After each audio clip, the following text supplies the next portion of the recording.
ഇന്ന് എളുപ്പത്തിൽ റെഡിയാക്കി എടുക്കാൻ പറ്റിയിട്ടുള്ള ഒരു ഇഫ്താർ സ്നാക്സ് റെഡിയാക്കി എടുക്കാം കേട്ടോ.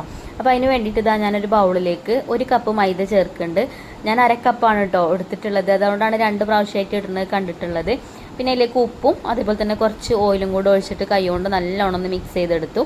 പിന്നെ ഇതാ അതിലേക്ക് കുറേശ്ശെ വെള്ളം ഒഴിച്ചിട്ട് നമ്മൾ ചപ്പാത്തി മാവിന് കുഴച്ചെടുക്കൂലേ, ആ ഒരു രൂപത്തിൽ കുഴച്ചെടുക്കുക. അങ്ങനെ അത് റെസ്റ്റ് ചെയ്യാനായിട്ട് മാറ്റി വെച്ചിട്ടുണ്ട്. പിന്നെ ഞാനൊരു 2 ഉരുളക്കിഴങ്ങ് കുക്കറിലിട്ട് പുഴുങ്ങിയെടുത്തിട്ടുണ്ട്, ഇനി മഞ്ഞൾപ്പൊടി ഉപ്പ് ഇട്ടിട്ട്. അപ്പോൾ കിഴങ്ങൊന്ന് ഉടച്ചെടുത്തതിന് ശേഷം അതിലേക്ക് ഒരു സവാള കട്ട് ചെയ്തതും ഒരു പച്ചമുളക് കട്ട് ചെയ്തതും കുറച്ച് കറിവേപ്പിൻ്റെ കട്ട് ചെയ്തതും ആവശ്യത്തിന് ഉപ്പും ചേർത്തിട്ടുണ്ട്. ഇനി കുറച്ച് പൊടികളൊക്കെ ചേർത്ത് കൊടുക്കുക. അപ്പം ഞാൻ ഇവിടെ കാശ്മീരി മുളക് പൊടി അതുപോലെ തന്നെ കുറച്ച് എരിവുള്ള മുളക് പൊടിയും ചേർത്തിട്ടുണ്ട്, മല്ലിപ്പൊടി, മഞ്ഞൾപ്പൊടി, ചിക്കൻ മസാല കേട്ടോ ചേർത്തത്. എന്നിട്ട് കൈ വെച്ചിട്ട് ഇതുപോലെ കുഴച്ച് റെഡിയാക്കി എടുക്കുക. അങ്ങനെ അതവിടെ മാറ്റി വെച്ചു. ഇനി നമ്മൾ നേരത്തെ ചപ്പാത്തി മാവിൻ്റെ പരുവത്തിൽ കുഴച്ച് വെച്ചാൽ നമ്മളെ മൈദമാവ് ഉണ്ടല്ലോ, അത് അതുപോലെ ഒന്ന് പരത്തിയെടുക്കുക. കുറച്ച് വലിപ്പത്തിൽ പരത്തിയെടുക്കണം കേട്ടോ. അപ്പോൾ അങ്ങനെ ഒട്ടിപ്പിടിക്കുകയാണെങ്കിൽ കുറച്ച് മൈദ ഇട്ടിട്ടൊന്ന് പരത്തിയെടുത്താൽ മതി. അങ്ങനെ അത് ഞാൻ ഈ ഒരു വലിപ്പത്തിലാക്കിയിട്ട് പരത്തിയെടുത്തിട്ടുണ്ട്. ഇനി നമ്മൾ ഉണ്ടാക്കി വെച്ച ആ ഒരു ഫില്ലിംഗ് ഉണ്ടല്ലോ, അത് ഇതിൻ്റെ മുകളിലേക്ക് ഇതുപോലെ സ്പൂൺ വെച്ചിട്ട് വെച്ച് കൊടുക്കുക.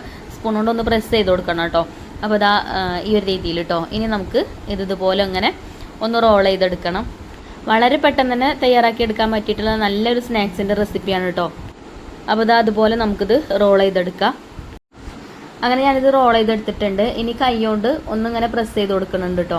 അപ്പോൾ ഇത് കുറച്ച് അത്യാവശ്യം നല്ല വലിപ്പമുണ്ട്. അപ്പോൾ ഞാനിതൊന്ന് നടുക്കൊന്ന് കട്ട് ചെയ്തെടുക്കുന്നുണ്ട് കേട്ടോ. 2 പീസാക്കി എടുക്കേണ്ട ആദ്യം.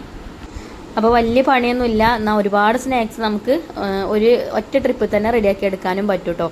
അപ്പോൾ ഇനി നമുക്ക് ഇതുപോലെ ഈ ഒരു വലിപ്പത്തിലാക്കിയിട്ട് ഇത് കട്ട് ചെയ്തെടുക്കുക. അപ്പോൾ ഞാൻ കുറച്ച് ചെറിയ രീതിയിൽ തന്നെയാണ് കേട്ടോ, ഒരു കട്ട്ലേറ്റിൻ്റെയൊക്കെ ആ ഒരു വലിപ്പത്തിലാണ് കേട്ടോ ഈ സ്നാക്സ് റെഡിയാക്കി എടുക്കുന്നത്. അപ്പോൾ ഞാൻ അതുപോലെ ഇങ്ങനെ കട്ട് ചെയ്ത് എടുത്തിട്ടുണ്ട്. ഓക്കെ, എന്നിട്ട് കൈ കൊണ്ട് ജസ്റ്റ് ഒന്നിങ്ങനെ ഷേപ്പ് ചെയ്ത് കൊടുത്താൽ മതി, ഒന്നിങ്ങനെ പ്രസ് ചെയ്ത് കൊടുത്താൽ മതി, ഫില്ലിങ് പുറത്ത് വരുന്നുണ്ടെന്നുണ്ടെങ്കിൽ കേട്ടോ. അങ്ങനെ ഒക്കെ റെഡിയാക്കി എടുത്തു. പിന്നെ നമുക്ക് ചൂടായ ഓയിലിട്ടിട്ട് ഫ്രൈ ചെയ്തെടുക്കണം. അപ്പോൾ അതിൻ്റെ മുന്നേ മുട്ടൻ്റെ ബാറ്ററിലൊന്നും മുക്കിയിട്ടാണ് കേട്ടോ ഞാനിത് എണ്ണയ്ക്ക് ഇട്ട് കൊടുക്കുന്നത്. അപ്പോൾ ഒക്കെ ചൂടായ എണ്ണയ്ക്ക് ഇട്ട് കൊടുത്തിട്ടുണ്ട്, മുട്ടൻ്റെ ബാറ്ററിൽ മുക്കിയിട്ട്. ഇനി നമുക്ക് തിരിച്ചും മറിച്ചു വിട്ടിട്ട് വേവിച്ചെടുക്കാം. അപ്പോൾ കണ്ടോ, എളുപ്പത്തിൽ റെഡിയാക്കി എടുക്കാൻ പറ്റും. അത് 2 ട്രിപ്പിനുണ്ട് കേട്ടോ. അപ്പോൾ ഒരു ട്രിപ്പ് ഞാൻ ഫ്രൈ ചെയ്തെടുത്തു. 2 ഭാഗവും ഗോൾഡൻ കളർ ആകുമ്പോൾ നമുക്ക് എണ്ണയിൽ നിന്ന് കോരി മാറ്റാം. അതുപോലെ ബാക്കിയുള്ളതും ഫ്രൈ ചെയ്തെടുത്തു. ഇതാ കണ്ടോ, നല്ല ടേസ്റ്റുള്ള ഒരു പലഹാരമാണ് കേട്ടോ. ഇനി ടൊമാറ്റോ സോസൊക്കെ കൂട്ടിയിട്ട് കഴിക്കണമെങ്കിൽ അങ്ങനെയും കഴിക്കാം.